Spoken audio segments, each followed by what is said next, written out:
دنیا خود بنا اپنی، نئی کشتی نئی آندھی نئے طوفان پیدا کر۔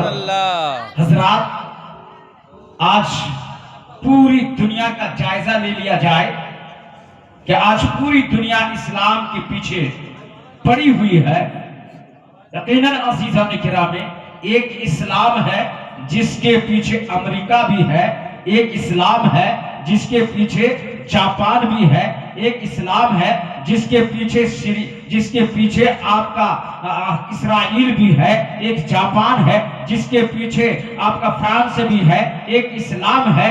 تمام مخالفین اسلام کے پیچھے ہے، تو اس سے اندازہ کرو کہ اسلام کتنا بہترین مذہب ہے کہ اسلام آگے ہے، سب پیچھے نظر۔ سبحان اللہ، کیا بات ہے، سب پیچھے ہے، اسلام آگے ہے۔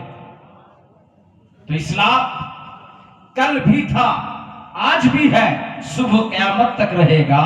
اسلام کے مٹانے والے سب کے سب دنیا سے مٹ چکا ہے۔ ایک دور تھا جو سوچا تھا، نمرود تھا، اس نے بھی سوچا تھا اسلام مٹا دیں گے، نتیجہ کیا نکلا؟ نمرود مٹ گیا۔ فرعون تھا، سوچا تھا اسلام کو مٹا دیں گے، نتیجہ کیا نکلا؟ فرعون مٹ گیا۔ اسلام شداد تھا، سوچا اسلام کو مٹا دیں گے، مگر نتیجہ کیا نکلا؟ شداد مٹ گیا۔ یزید نے بھی سوچا تھا کہ اسلام کو مٹا دیں گے، لیکن کربلا میں کیا نتیجہ نکلا؟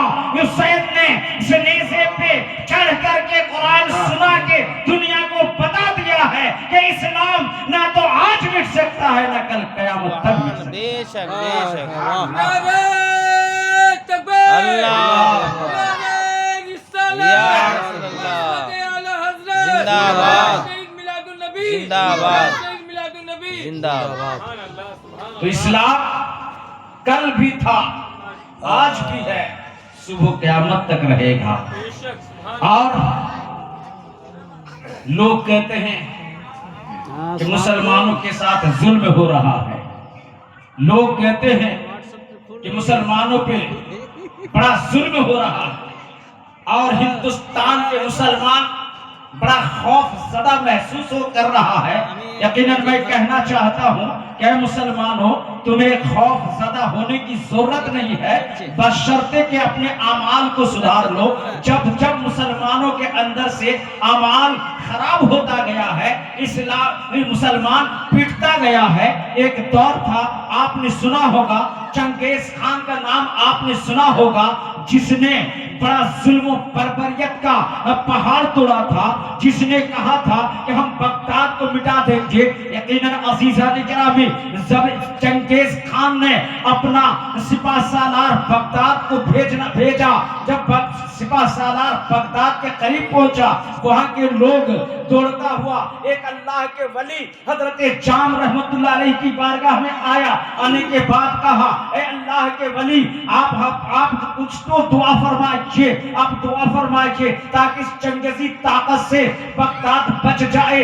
اللہ کے ولی نے کہا کیا کہ انہوں نے دسترخوان پہ بیٹھے ہوئے تھے، کٹورا وہیں پہ رکھا ہوا تھا، کٹورے کو الٹ دیا۔ کٹورا الٹنا تھا تو چنگیزی سپاہی آیا، لشکر آیا، آنے کے بعد چاروں طرف چکر لگایا، مگر اسے بغداد نظر ہی نہیں آیا، بغداد نظر آیا ہی نہیں، واپس گیا۔ چنگیز خان ہلاکوں نے کہا بغداد مٹا دیا گیا؟ کہا بغداد کے اینٹ سے اینٹ بجا دی گئی؟ کیا بغداد تو تخت و تاراج کر دیا گیا؟ کہا کہ اے چنگیز خان، ہم تو گئے تھے مگر بغداد تو نظر ہی نہیں آیا، بغداد تو نظر ہی نہیں آیا۔ پھر کچھ دنوں کے بعد چنگیز خان نے دوبارہ لشکر بھیجتا ہے، اور وہی قوم، وہی مسلمان جام رحمت اللہ علیہ کی بارگاہ میں آئے تو جام رحمت اللہ علیہ نے کہا تھا، اے لوگوں، ایک مرتبہ تھا جو ہم نے تم لوگوں کو بچایا تھا، لیکن تم لوگوں نے اپنے اعمال کو نہیں سدھارا، تم لوگوں نے اپنے روش کو بدلا نہیں ہے، تم لوگوں نے اپنے طرز زندگی کو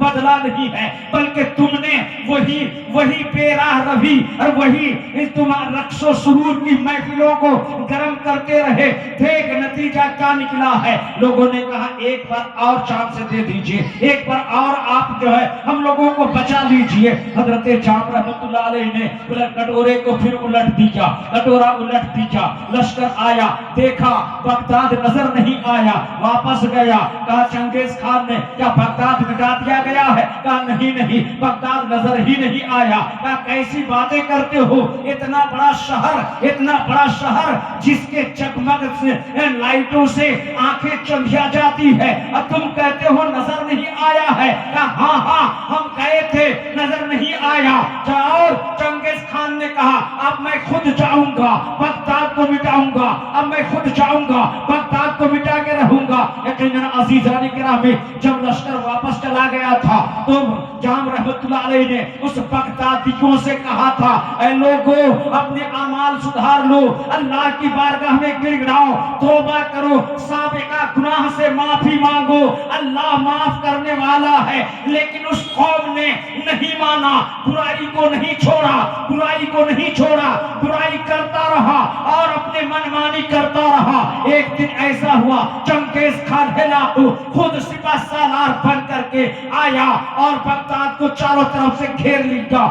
دوڑتا ہوا لوگ آیا، اے اللہ کے ولی جام رحمت اللہ علیہ پھر سے اپنا کٹورا الٹ دیجئے، کہا پھر سے کٹورا الٹ دیجئے، پھر سے کٹورا الٹ دیجئے۔ جام رحمت اللہ علیہ نے لوگوں کی بات سن کر کٹورے پہ ہاتھ تو لگایا، ابھی الٹ نہیں والا تھا کہ اللہ کے طرف سے حکم ہوتا ہے اے جام دو مرتبہ اس قوم کو مہلت دی گئی ہے، اب اس کو اپنی حال پہ چھوڑ دو، اسے اپنی حال پہ چھوڑ دو۔ دنیا نے دیکھا، تاریخ نے دیکھا، بغداد کو برباد کر دیا گیا، مسلمانوں کے سروں کا گنبد بنا دیا گیا۔ بے شک قوم جب اپنے اعمال نہیں سدھارتی ہے، قوم جب اپنے رویش کو نہیں بدلتی ہے، قوم جب اپنا طریقہ زندگی کو نہیں بدلتی ہے تو اللہ کا عذاب ظالموں کی صورت میں دیا جاتا ہے۔ جب قوم بگڑتی ہے تو اللہ تعالیٰ ظالم بادشاہ اس پہ مسلط کر دیتا ہے۔ جب قوم دین سے بے دین ہونے لگتی ہے، راہ راستے سے بے راہ رو ہو جاتا ہے تو اللہ تعالیٰ ظالم بادشاہ اس پہ مسلط کر دیتا ہے۔ آج جو ہمارے ساتھ ظلم ہو رہا ہے، آج جو مسجدیں توڑی جا رہی ہے، آج مدرسے توڑے جا رہے ہیں، آج گھروں پہ بلڈوزر چلایا جا رہا ہے، آج آئی لو محمد کہنے پہ ہمیں جیل کے سلاخوں میں ڈالا جا رہا ہے، آج محمد کے نام لینے پہ ہمارے اوپر کیس دے کر کے ہمیں جیل کے سلاخوں میں ڈالا جاتا ہے۔ آخر کیا وجہ ہے؟ وجہ یہی ہے کہ ہم نے مصطفیٰ کا طریقہ کو چھوڑ دیا ہے، ہم نے قانون مصطفیٰ کو بھلا دیا ہے، ہم نے طریقہ مصطفیٰ کو چھوڑ دیا ہے، جس کے نتیجے میں آج ہمیں یہ دین دیکھنا پڑ رہا ہے۔ طریقہ مصطفیٰ کو چھوڑنا ہے، وجہ بربادی، اسی سے قوم دنیا میں ہوئی بے اقتدار، بے شک اسی سے قوم دنیا میں ہوئی بے اقتدار ہوئی۔ آج ہم بے اقتدار ہوئے ہیں، یہ ہمارے اعمال کا نتیجہ ہے۔ ایک کل تھا جو ہم مٹھی بھر تھے تو پوری دنیا پہ حکومت کرتے رہے، کل مٹھی بھر تھے تو پوری دنیا پہ ہمارا دھات تھا، پوری دنیا پہ ہم کنٹرول کرتے رہے، روش ہم سے سیکھتا رہا، طریقہ ہم سے سیکھتا رہا، جینے کا انداز ہم سے سیکھتا رہا، اڑنے کا انداز ہم سے سیکھتا رہا۔ لیکن آج جب طریقہ مصطفیٰ کو چھوڑ دیا ہے، قانون مصطفیٰ کو بھلا دیا ہے تو آج ہمیں غیروں کا طریقہ اپنانے کی ضرورت پڑ رہی ہے۔ اے مسلمانوں، تم تو قوم کے سپہ سالار ہو، اے مسلمانوں تم کسی کا پیروکار نہیں بلکہ دنیا تیری پیروکار ہوتی ہے۔ لیکن آج مسلمان اپنا قرآن کو بھلا دیا ہے، مسلمان حدیث کو پڑھنا بھلا دیا ہے، مسلمان تفسیروں کو سمجھنا چھوڑ دیا ہے۔ آج ہم قرآن کو پڑھتے ہیں، ہم تو قرآن کو بڑے خوبصورت قرآن لا کے اپنے طاقوں پہ سجا دیتے ہیں، ہم حدیث کی کتاب کو لا کے طاقوں میں سجا دیتے ہیں، لیکن توفیق نہیں ہوتے ہیں کہ ہم پڑھے ہیں، ہم اس کو تو پڑھے۔ یقیناً عزیزان کرام، ہم قرآن تو لاتے ہیں یقیناً، لیکن قرآن پڑھتے نہیں ہیں، اور قرآن تو پڑھتے ہیں، کبھی کبھار اگر قرآن پڑھ بھی لیتے ہیں لیکن قرآن کو سمجھنے کی کوشش نہیں کرتے ہیں۔ آج یہی قرآن ہے جس کو پڑھ کر کے دنیا جو ارتقاء کی منازل کو طے کر رہی ہے، آج مسلمان کے پاس قرآن ہونے کے باوجود بستی کے نچلے طبقے میں جا رہی ہے۔ وجہ یہ ہے کہ ہم نے قرآن کو سمجھنے کی کوشش نہیں کیا ہے، ہم نے قرآن کی تفسیروں کو پڑھنے کی کوشش نہیں کیا ہے، بلکہ ہم نے تو قرآن کو صرف اتنا نظرہ سمجھ لیا ہے. بچہ جب تھوڑا سا بڑا ہو جائے تو اس کو قرآن کی نظرہ پڑھا دیا جائے, اس کو اردو کی چاند کتابیں پڑھا دی جائے. حال تو یہ ہے جب اپنی بیٹی کا رشتہ لگتا ہے اور رشتے کے وقت جب سسرال والے آتا ہے, لڑکے والے آتے ہیں, پوچھتا ہے کہ بیٹی کتنی پڑھی ہے, تو اتنے کلاس تو پڑھ چکی ہے.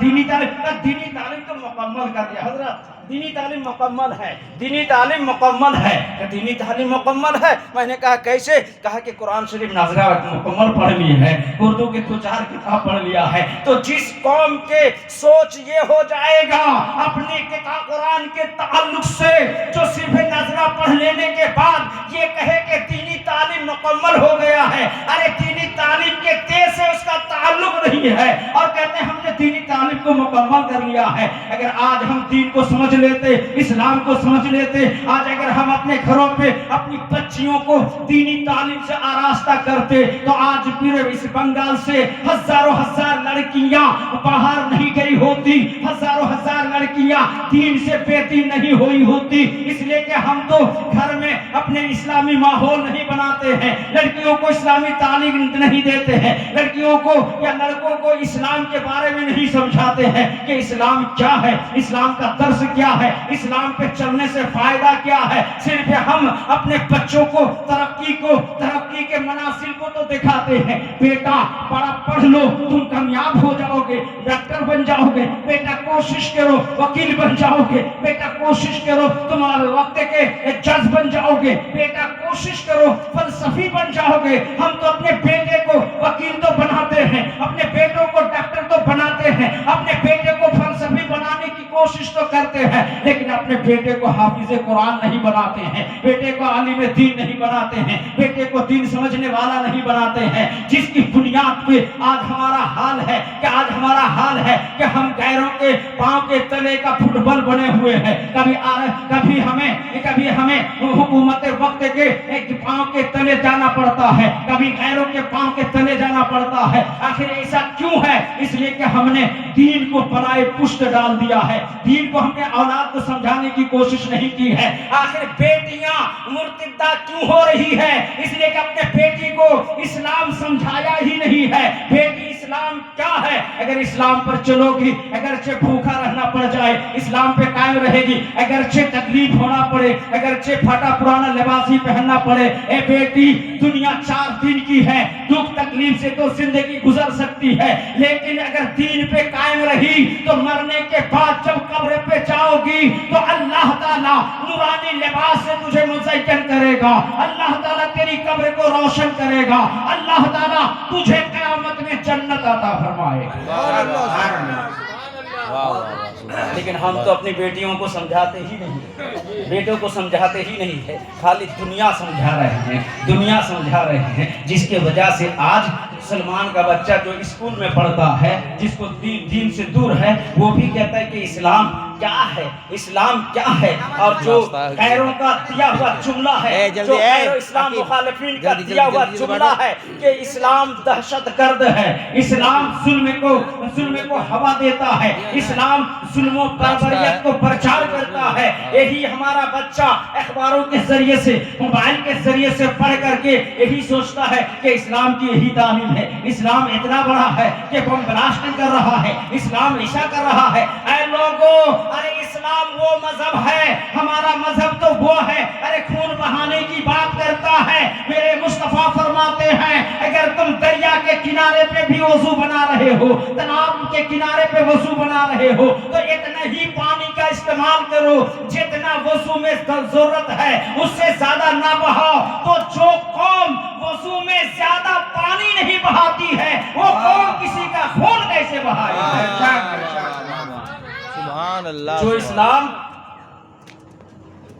پانی بہانے کی اجازت نہیں دیتا ہے, وہ اسلام کسی کے خون بہانے کی کبھی اجازت نہیں دے گا.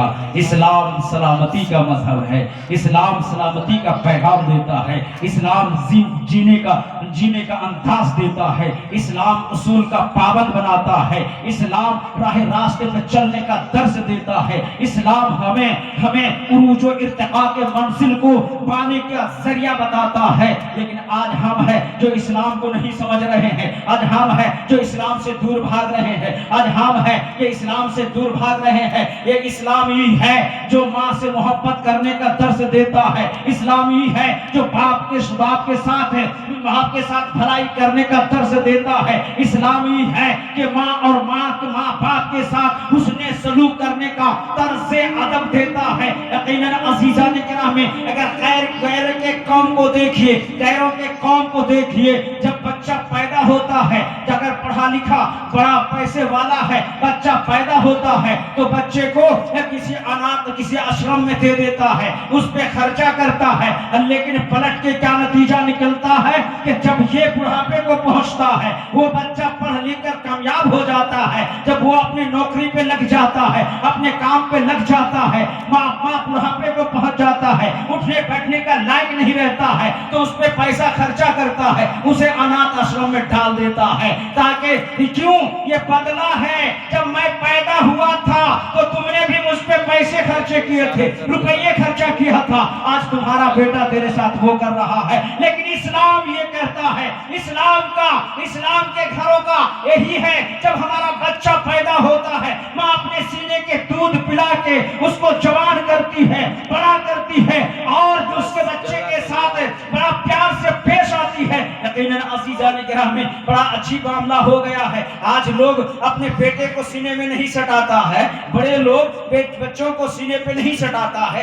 بچے سے پیار نہیں کرتا ہے، بلکہ ایک کتا کو سینے میں لگا لیتا ہے، ایک کتے کو جو ہے دودھ پلاتا ہے، ایک کتے کو بہت بڑی گاڑیوں میں بیٹھا کر قیمتی گاڑیوں پہ بیٹھا کر کے اس کو سیر کراتے رہتا ہے وہی انسان، لیکن اپنے بیٹے کو اتنا پیار دینے کی فرصت نہیں ہے، اور اس کے نتیجے میں بیٹا بھی وہی کرتا ہے کہ میں اس کو بڑھاپے میں اناتھ آشرم میں ڈال دیتا ہے۔ لیکن اسلام کیا کہتا ہے، میرا اسلام کیا کہتا ہے، مصطفیٰ جان رحمت کیا فرماتے ہیں، اے لوگوں، اے نوجوانوں، اے اسلام کے شہدائیوں، اے اسلام کے شہزادوں، جب تمہارے ماں باپ بڑھاپے کو پہنچ جائے تو تم اس کے ساتھ حسن سلوک کرو، جیسا کہ تیرے ساتھ حسن سلوک کیا ہے، تیرے ساتھ جیسا کہ حسن سلوک کیا ہے۔ جب تو بچہ تھا، جب تو پیدا ہوا تھا تو اپنے سے کھا نہیں سکتا تھا، جب تو پیدا ہوا تھا اپنے سے ایک گلاس صاف نہیں کر سکتا تھا، جب تو پیدا ہوا تھا تو اپنے سے چل نہیں سکتا تھا، جب تو پیدا ہوا تھا اٹھنے بیٹھنے کے لائق نہیں تھا، تو اس وقت تیری ماں نے کیا تھا، تیرے باپ نے کیا تھا، اور جب تیرے باپ ماں بڑھاپے کو پہنچ جائے، اٹھنے بیٹھنے کے لائق نہ رہے، کھانے کے لائق نہ رہے، تو تو اپنے ہاتھوں سے اسے کھلا، اپنے ہاتھوں سے اس کی جلالت کو صاف کر، اور اپنے ہاتھوں سے اٹھا بیٹھا اس کے ساتھ حسن سلوک کرو۔ مصطفیٰ فرماتے ہیں، آقا فرماتے ہیں، جس نے ماں باپ کو بڑھاپے میں پایا اور جنت نہ حاصل کیا، وہ جو ہے بیکار ہے، برباد ہے۔ سبحان جزاک اللہ ماشاءاللہ۔ تو ماں باپ کو جب آپ بڑھاپے میں پا جاؤ، اس کی خدمت کر کے جنت حاصل کر لو۔ ان الدین عند اللہ الاسلام، بے شک اللہ کے نزدیک اگر کوئی بہتر دین ہے تو وہ دین اسلام ہے۔ وما علینا الا البلاغ۔ واہ واہ واہ ماشاءاللہ۔